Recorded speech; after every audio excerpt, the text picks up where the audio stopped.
Imagine planting a seed and expecting a tree overnight. Sounds ridiculous, right? But that's exactly what we do. When we wait until our children are teenagers to teach them Islamic values, at 14 or 15, we suddenly expect them to pray, to dress modestly, to stay away from haram relationships, and to carry Islamic identity with confidence. But the truth is, by then, the world has already taught them everything we didn't. Islamic parenting doesn't begin at adolescence. It begins before birth. It begins with you. Who you marry, what your intentions are as a couple, what you value in your home. It's not just about giving children names from the Quran.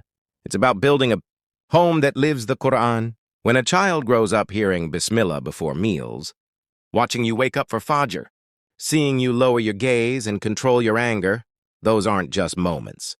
They're seeds, and they grow. But if we wait until our children are teenagers and then start teaching them modesty, prayer, or respect, it's often too late. Not impossible, but a lot harder. Because by then, their hearts are already attached to peers, to devices, to influencers, and now suddenly they see Islam as rules, not as mercy. And here's the reality many parents overlook. Your child will not become what you preach. They will become what you practice. If you want your child to love the Quran, ask yourself, do they see you reading it? If you want your child to be kind, how do you treat your spouse, your neighbors, your own parents? Today, our children are growing up in a world where they're being told, follow your heart. You only live once. Your truth matters more than anything else. And unless we ground them in Tawheed from a young age, unless we nurture that foundation with love, wisdom, and dua, they will drift, and we will have no one to blame.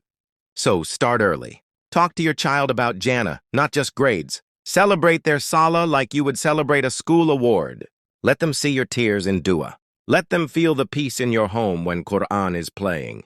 Because children remember the feeling, even if they forget the words. And even if you feel it's too late, it never really is. Not with Allah. You still have one powerful weapon, dua.